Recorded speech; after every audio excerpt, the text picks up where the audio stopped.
হলো না স্বাধীনতা দিবসের আগের দিন সুপ্রিম কোর্টে এসআইআর আটকানো, বিশেষ করে বাংলায় এসআইআর আটকানো নিয়ে যে জোরালো লড়াইয়ের চেষ্টা করা হলো, তাতে মহামান্য সুপ্রিম কোর্ট বালতি বালতি জল ঢেলে দিল, যমুনার জলে ভাসিয়ে দিল সেই দাবিকে।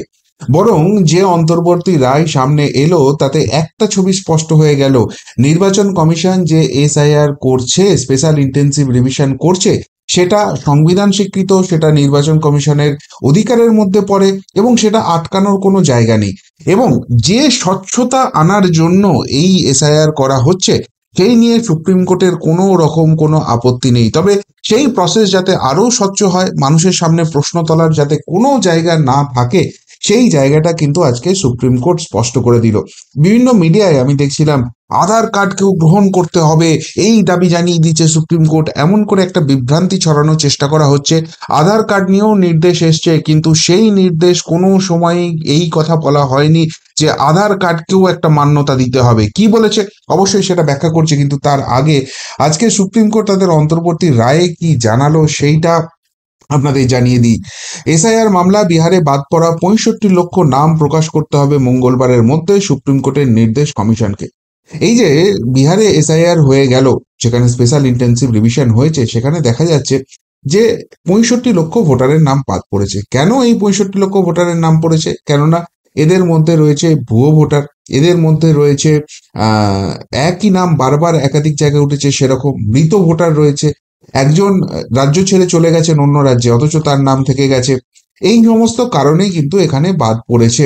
এবং সেই তালিকা যেহেতু 65 লক্ষ টোটাল হচ্ছে, সেখান নিয়ে বিরোধী পক্ষে যারা আইনজীবী ছিলেন তারা প্রচন্ড প্রচন্ড রকম চিৎকার চেঁচামেচি করতে থাকেন এবং এইটা এস্টাবলিশ করতে থাকেন যে এটা নির্বাচন কমিশন বিশেষ একটি রাজনৈতিক দলের স্বার্থে এই কাজটি করছে, এর মধ্যে অস্বচ্ছতার প্রচন্ড রকমের অভাব আছে। যখন এইভাবে চেপে ধরার চেষ্টা করা হচ্ছে, তখন কার্যত ধীরেশ দ্বিবেদী তিনি কিন্তু একটা মাস্টার স্ট্রোক দেন। তিনি বলেন যে এই যে 65 লক্ষ নাম বাদ গেছে, এগুলো তো নির্দিষ্ট কারণে বাদ গেছে, এখানে কোনো রকম কোনো এরকম জায়গা নেই যে জোর করে বাদ দেওয়া হয়েছে। হ্যাঁ, কোথাও হালকা ভুল ত্রুটি হয়ে থাকতে পারে, এত বড় কর্মযোগ্য যেটা হওয়াটাই স্বাভাবিক, কেননা এর মধ্যে ম্যানুয়াল প্রসেস অনেক ইনভলভ রয়েছে। কিন্তু সেই জন্যই আমরা তো এটাকে ফাইনাল তালিকা বলে প্রকাশ করিনি, আমরা এটাকে ড্রাফট তালিকা বলে প্রকাশ করেছি এবং প্রতিটি রাজনৈতিক দলের কাছে এই তালিকা আমরা পৌঁছে দিয়েছি যে এদের নাম বাদ গেছে, ব্লক ওয়াইজ এই তালিকা চলে গেছে। সুতরাং সেখান থেকে যদি মনে হয় যে কোথাও ভুল ত্রুটি হয়েছে, তারা আবার আবেদন করতে পারেন এবং সেই বেসিসে তাদের নাম ইনক্লুশন করা হবে এবং ফাইনাল তালিকায় রাখা হবে। ফাইনাল ড্রাফট সেখানে সেই নামগুলোতেই থাকবে। সুতরাং এই জায়গা থেকে কনফিউশনের কি জায়গা রয়েছে? তখন বলা হয় যে না, এই যে 65 লাখ নাম বাদ করেছে সেগুলো কেন প্রকাশ করা হচ্ছে না এবং বাদ পড়ার রিজনটা কেন দিচ্ছে না, এইখানেই তো অস্বচ্ছতা রয়েছে। যে মুহূর্তে এই কথা বলেন, সাথে সাথে নির্বাচন কমিশনের আইনজীবী হিসেবে দ্বিবেদী স্যার তিনি কিন্তু বলেন যে ঠিক আছে, এক কাজ করছি, আমরা যখন রাজনৈতিক দলকে পাঠাতে পারছি, ব্লক লেভেলে পাঠাতে পারছি, আমরা এটা ওয়েবসাইট তালিকায় প্রকাশ করে দিতে পারবো। আমরা এই 65 লাখের তালিকা প্রকাশ করে দিচ্ছি, সেখানে রিজনে দিয়ে দিচ্ছি, তাহলে দুধ কা দুধ পানি কা পানি হয়ে যাবে। আর কোনো রকম কোনো কারোর তাহলে কনফিউশনের জায়গা থাকবে না। আমাদের মধ্যে স্বচ্ছতা আছে বলেই তো আমরা সেটা করতে পারবো। যে মুহূর্তে এই কথা তিনি বলেন, কার্যত থোঁতামুখ ভোঁতা হয়ে যায় যারা এই এসআইআর আটকাবার জন্য এত লাফালাফি করছিলেন। তখন যারা মহামান্য বিচারপতি রয়েছেন, মহামান্য বিচারপতি সূর্যকান্ত এবং জয়মাল্য বাগচি, দুজনেই তখন বলেন যে ঠিক আছে, আগামী মঙ্গলবারের মধ্যে, কেননা জানেন কালকে স্বাধীনতা দিবস, এরপর শনি রবি রয়েছে, সোমবার একটা দিন হাতে রেখে মঙ্গলবারের মধ্যে আপনারা একটা কাজ করুন, এই যে 65 লক্ষের তালিকা আছে সেই তালিকা একদম প্রকাশ করে দিন সেখানে। এবং সেখানে একটা নির্দেশ দেওয়া হয় যে এখানে এপিক নাম্বার দিতে হবে না, যারা বাদ পড়েছে তাদের নাম থাকবে, ডিস্ট্রিক্ট থাকবে এবং কি কারণে বাদ পড়েছে সেইটা থাকবে, কিন্তু তাদের এপিক নাম্বার থাকবে না। কিন্তু যদি এপিক নাম্বার দিয়ে কেউ সার্চ করে, কোনো ভোটার যদি সার্চ করতে চান যে তিনি বাদ পড়েছেন কিনা, তাহলে সেটা সার্চেবল হবে। এই অপশনটা আপনাদেরকে এনেবেল করতে হবে। তো সেটা কমিশনের তরফ থেকে মেনে নেওয়া হয়, তারা বলেন যে ঠিক আছে, এইটা আমরা করব। এরপরই আসে আধার কার্ড প্রসঙ্গ। সেখানে সুপ্রিম কোর্টে আবারও যে প্রশ্নটা ওঠে যে যার কাছে আধার কার্ড রয়েছে, যার কাছে এপিক কার্ড রয়েছে, তাদের নাম কেন এখানে তালিকায় থাকছে না। তো তখন যেটা নির্বাচন কমিশনের তরফ থেকে বলা হয় যে দেখুন, এই যে 65 লক্ষ নাম বাদ গেছে, এখানে কিন্তু আধার কার্ড এপিক কার্ড না থাকার জন্য বাদ গেছে এরকম কোনো ঘটনা নয়।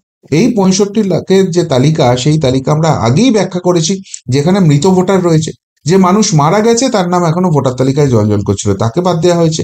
ডুপ্লিকেট নাম, একই বিধানসভার আন্ডারে বিভিন্ন জায়গায় বা একাধিক বিধানসভায় রয়েছে, সেই ডুপ্লিকেট নামগুলো বাদ গেছে। যেটা বাদ গেছে সব থেকে গুরুত্বপূর্ণ, সেটা হচ্ছে যে যারা অন্য রাজ্যে স্থানান্তরিত হয়ে গেছে বা অন্য জায়গায় স্থানান্তরিত হয়ে গেছে তাদের নামগুলো পুরনো তালিকায় থেকে গেছে, সেইগুলো আমরা বাদ দিয়েছি। কিন্তু এই যে 11টা ডকুমেন্টস দেখাতে পারেনি বলে বাদ দেওয়া আছে, এরকম নাম কিন্তু কোনো রকম কোনো কিছু নেই। এবং সেই জায়গা থেকে এখানে আধারের এপিকের কথা কোথা থেকে আসছে, তখন সুপ্রিম কোর্ট যেটা নির্দেশ দেয় যে দেখুন, মানুষ তো সকলেই টেক সেভি নয়, বিশেষ করে যারা প্রত্যন্ত অঞ্চলের মানুষ, তারা তো এত টেকনিক্যাল কারণ এত কিছু বুঝবে না। তারা একটা জিনিসই বুঝবে, আমার ভোটার তালিকায় নাম আছে কি নেই। সুতরাং আপনাদের দুটো কাজ করতে হবে তাহলে। এক, আপনারা তো ওয়েবসাইটে এটা প্রকাশ করছেন, তার পাশাপাশি আপনারা একটা করে সফট কপি একদম বিডিও লেভেলে, ব্লক লেভেলে পৌঁছে দিন। সেখানে গিয়েও নোটিশ বোর্ডে টাঙানো থাকবে এবং মানুষ গিয়ে সার্চ করবে যে তাদের নাম আছে না বাদ গেছে। আর এইখানে 12 জনকে নিয়ে আসা হয়েছে, সেই 12 জনকে বলা হচ্ছে এরা জীবিত ভোটার, কিন্তু আপনাদের তালিকা অনুযায়ী এরা মৃত ভোটার হয়েছে। সুতরাং এরকম যদি কোথাও কোনো কেস হয়, তারা যদি আবার অ্যাপিল করেন, সেই অ্যাপিলের জায়গায় এই আধার কার্ড আপনারা অ্যাকসেপ্ট করবেন, এই জায়গাটা আপনারা জানিয়ে দিন। এবার সেই আধার কার্ডটাকে অ্যাকসেপ্ট করা হবে কি হবে না, এটা কিন্তু নির্বাচন কমিশন ফাইনালি কিছু জানায়নি। শুধু এইটুকুনি বলা হয়েছে যে যারা অ্যাপিল করবেন তারা আধার কার্ড দিয়ে করতে পারেন। অর্থাৎ এই যে 11টা ডকুমেন্ট এতদিন ছিল, তার সঙ্গে 12 নম্বর ডকুমেন্ট হিসেবে আধার কার্ড যুক্ত হয়ে গেল, এই যুক্তি কিন্তু সুপ্রিম কোর্টও বলেনি, সুপ্রিম কোর্টও মান্যতা দেয়নি। কেননা সুপ্রিম কোর্ট নিজেই বলে দিচ্ছেন যে আধার কার্ড নাগরিকত্বের পরিচয় নয়, এবং 1955 সালে যে নাগরিকত্ব আইন রয়েছে সেখানে আধার কার্ডের কোনো রকম কোনো রেফারেন্স আসছে না। সুতরাং সেই জায়গা থেকে আধার কার্ডকে যে অ্যাকসেপ্ট করতেই হবে, এরকম কোনো রকম কোনো কিছু বলা হয়নি। শুধু বলা হয়েছে যারা অ্যাপিল করতে চান, নতুন করে যারা অ্যাপিল করবেন, এবং বিশেষ করে যখন নির্বাচন কমিশনের তরফ থেকে বলা হচ্ছে যে এই 11টা নথি দিতে পারেনি বলে এদের নাম বাদ গেছে, এরকম কোনো ব্যাপার নেই। সুতরাং সেই জায়গা থেকে অ্যাপিল করার ক্ষেত্রে আধার কার্ড দিয়েও তারা অ্যাপিল করতে পারেন। এবং তারপর যেহেতু তাদের এক্সিস্টেন্স খুঁজে পাওয়া যাচ্ছে, সুতরাং নির্বাচন কমিশন সেখানে গিয়ে দেখবে যে কি করা যেতে পারে। অর্থাৎ এসআইআর যে নির্বাচন কমিশন করতে পারে এবং নিজেদের কন্ডিশনে করতে পারে, সেই জায়গাটাতে আজকে কার্যত সুপ্রিম কোর্ট সিলমোহর দিয়ে দিল। সেখানে আর কিন্তু আটকাবার কোনো জায়গা নেই। এবার আর একটা ঘটনা ঘটেছে, যেটা এই মামলার সঙ্গেই গতকাল খুব জোরালো ভাবে উঠে এসেছিল, সেটা হচ্ছে পশ্চিমবঙ্গের মামলা। পশ্চিমবঙ্গের তরফ থেকে একটা মামলা করা হয়েছিল, যেখানে গোপাল সুব্রমণিয়াম খুব সম্ভবত তিনি ছিলেন পশ্চিমবঙ্গের আইনজীবী। তিনি বলেন যে পশ্চিমবঙ্গ রাজ্য সরকারের সঙ্গে আলোচনা না করেই এসআইআর হতে পারে, এমন একটা সিদ্ধান্ত হয়ে গেছে পশ্চিমবঙ্গের ক্ষেত্রে, এটাকে ইমিডিয়েটলি স্থগিত করে দেওয়া হোক। কি বলা হয়েছে সেখানে, তিনি দাবি করছেন যে বিহারে এসআইআর হচ্ছে এবং পশ্চিমবঙ্গেও এসআইআর হতে পারে, এমন একটা সম্ভাবনা উজ্জ্বল হচ্ছে ভোটের আগে। কিছুদিন আগে পশ্চিমবঙ্গে যে নির্বাচন কমিশনের অফিস রয়েছে, সেখান থেকে সিইও কে জানতে চাওয়া হয় যে পশ্চিমবঙ্গে এসআইআর হবে কি হবে না, তার জন্য কতখানি প্রস্তুত রয়েছে। এবং এই নির্বাচন কমিশনের অফিস পশ্চিমবঙ্গে যেটা রয়েছে, তারা রাজ্য সরকারের সঙ্গে কোনো রকম কোনো আলোচনা করে না, এবং আলোচনা না করেই তারা বলে দেয় যে হ্যাঁ, তারা এসআইআর করার জন্য প্রস্তুত হয়ে রয়েছে। এর ফলে রাজ্য সরকার অসম্ভব অসুবিধায় পড়ে গেছে এবং এই এসআইআর প্রসেস পশ্চিমবঙ্গে স্থগিত করে দেওয়া হোক। কিরকম পিসির বাড়ি আবদার, একবার ভাবুন। রাজ্য সরকার এখানে কোথা থেকে আসছে? এখানে নির্বাচন কমিশন তাদের কাজ করতে চাইছে, রাজ্য সরকারের আসার তো কোনো জায়গা নেই। কিন্তু যাই হোক, এইসব নিয়ে এখন মাথা ঘামাবার সময় সুপ্রিম কোর্টের নেই। মহামান্য সুপ্রিম কোর্টের তরফ থেকে 2 বিচারপতি স্পষ্টভাবে বলে দেন যে এখন বিহার নিয়ে আলোচনা চলছে, এখন বিহার নিয়েই আলোচনা চলবে, পশ্চিমবঙ্গের কথা পরে শোনা হবে। পশ্চিমবঙ্গ নিয়ে এখন আলোচনা করার মতো কোনো জায়গা নেই। পশ্চিমবঙ্গ কি ইমপ্লিমেন্ট হয়ে গেছে, নাম কি বাদ চলে গেছে, এরকম ঘটনা তো ঘটেনি। সুতরাং যদি মনে হয় আমরা পরবর্তীকালে দেখব, পশ্চিমবঙ্গ নিয়ে ভাবনা চিন্তা করব। আপাতত যেটা হচ্ছে বিহার নিয়ে হচ্ছে, এবং বিহারের আলোচনাটাই শেষ হবে।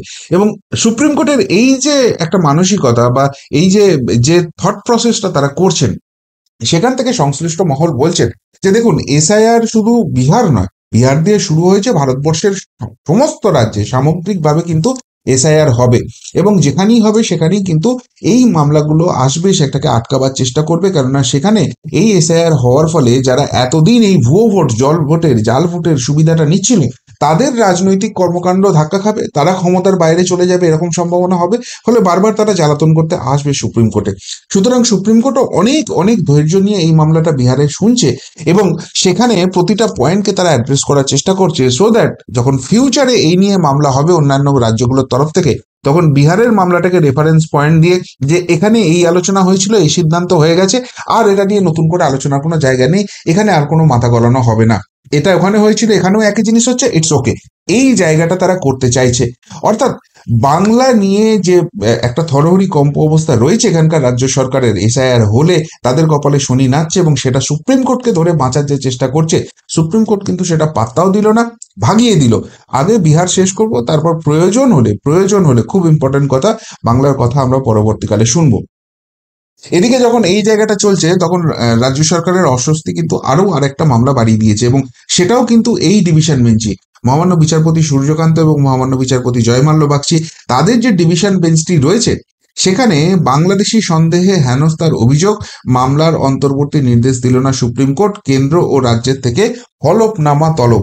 এই রাজ্যে বারবারই রাজ্যের শাসক দল তৃণমূল কংগ্রেস, মমতা ব্যানার্জি থেকে আরম্ভ করে সকলেই একটা হই হই রই রই কাণ্ড করার চেষ্টা করছে যে ভিন রাজ্যে গিয়ে যারা বাংলায় কথা বলছে তাদেরকে বাংলাদেশি বলে দাগিয়ে দেওয়া হচ্ছে এবং তাদেরকে পুশব্যাক করে বাংলাদেশে পাঠিয়ে দেওয়া হচ্ছে, কোথাও গিয়ে মারধর করা হচ্ছে, কোথাও অ্যারেস্ট করা হচ্ছে।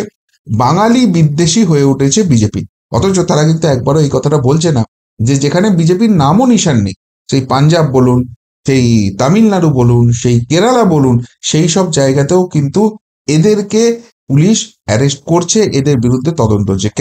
কেননা এরা হচ্ছে অবৈধ বাংলাদেশি। তারা দিদিমণির খুব পেয়ারের হতে পারে, কেননা তার ভোট ব্যাংক, কিন্তু এরা আসলে দেশের নিরাপত্তার স্বার্থে অত্যন্ত ডেঞ্জারাস এবং সেই জন্য যে কোনো রাজ্য সরকার, সেটা বিজেপি শাসিত হোক বিজেপি শাসিত হোক, তারা বুঝতে পারছে এদেরকে না চিহ্নিত করতে পারলে, এদেরকে না হটাতে পারলে সিকিউরিটি নিয়ে বড়সড় ইস্যু আগামী দিনে আসতে চলেছে। তো যাই হোক, সেইটা নিয়ে সুপ্রিম কোর্টে একটা মামলা হয়েছে যে বাংলা এবং বাঙালি বলি এরকম হেনস্থা করা হচ্ছে।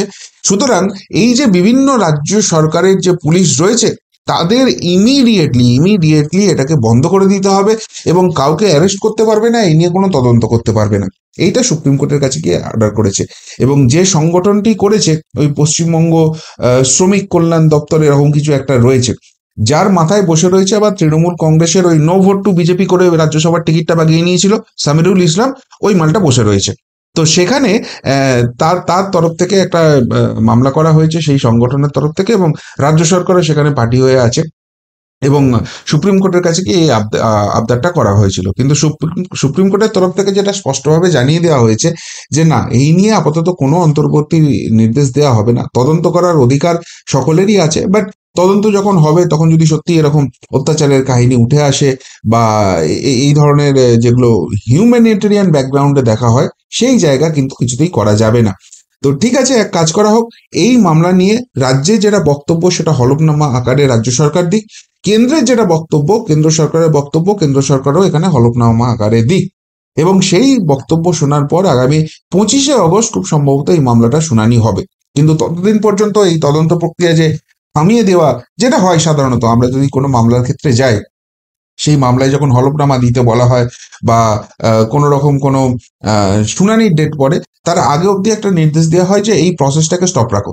আমাদের বিরুদ্ধে যখন এফআইআর হয়, পুলিশ যখন গ্রেপ্তার করার জন্য মরিয়া হয় যে ধরতে হবে, বড় বেশি বলছে, তার ফলে রাজ্য সরকার মুশকিলে পড়ে যাচ্ছে, তো তখন বলে দেয় যে না ভাই, তোমরা চুপচাপ বসে থাকো, এখন আমি শুনানি করি তারপর নির্দেশ দেবো। তো সেরকম কিন্তু সুপ্রিম কোর্ট কিচ্ছু বলেনি, উল্টে সুপ্রিম কোর্ট বলেছে যে তোমরা হলফনামা দাও, তারপর আমরা বিচার করে দেখছি এটা কি ব্যাপার হচ্ছে। অর্থাৎ এই যে বাঙালি অন্য রাজ্যে গিয়ে শুধুমাত্র বাংলা বলার জন্য অত্যাচারিত হচ্ছে, এই যে ন্যারেটিভটা বিল্ড আপ করতে যাচ্ছে, সুপ্রিম কোর্ট সেটাতে পাত্তাও দিল না। ফলে সব মিলিয়ে এসআইআর এবং এই বাঙালি ইস্যু দুটো, যেটাকে ভরসা করে 2026-এর ভোট বৈতরণী পেরোনোর চেষ্টা করছেন মমতা ব্যানার্জি, দুটোই কিন্তু সুপ্রিম কোর্টে বড় সড় ধাক্কা খেলো এবং বাংলায় যে আগামী দিনে এসআইআর হচ্ছে এবং সেখানে তাদের অবৈধ বাংলাদেশি রোহিঙ্গা যারা, তারা চিহ্নিত হবে এবং তাদেরকে ডিপোর্ট করা হবে, তাদের ভোটার তালিকা থেকে নাম বাদ যাবে, সেইটা কিন্তু তো আজকের পর কার্যত অনেকটাই নিশ্চিত হয়ে গেল। যদিও ফাইনাল অর্ডার আসতে বাকি আছে, এটা ইন্টারিম অর্ডার সুপ্রিম কোর্ট যেটা আজকে এসআইআর নিয়ে দিয়েছে, কিন্তু সেখানেই অনেক কিছু স্পষ্ট হয়ে গেছে এবং নির্বাচন কমিশন যে স্বচ্ছতার সঙ্গে কাজ করছে সেই ছবিও কিন্তু আজকে সুপ্রিম কোর্টে উঠে চলে এসছে। কি বলবেন এই নিয়ে? যদি কিছু বলার থাকে অবশ্যই কমেন্ট বক্সে কমেন্ট করে জানাবেন। এমনকার মতো এখানেই শেষ করলাম, ফেরত আসছি নতুন প্রতিবেদন নিয়ে খুব তাড়াতাড়ি। ভালো থাকবেন, সাথে থাকবেন, পাশে থাকবেন। নমস্কার।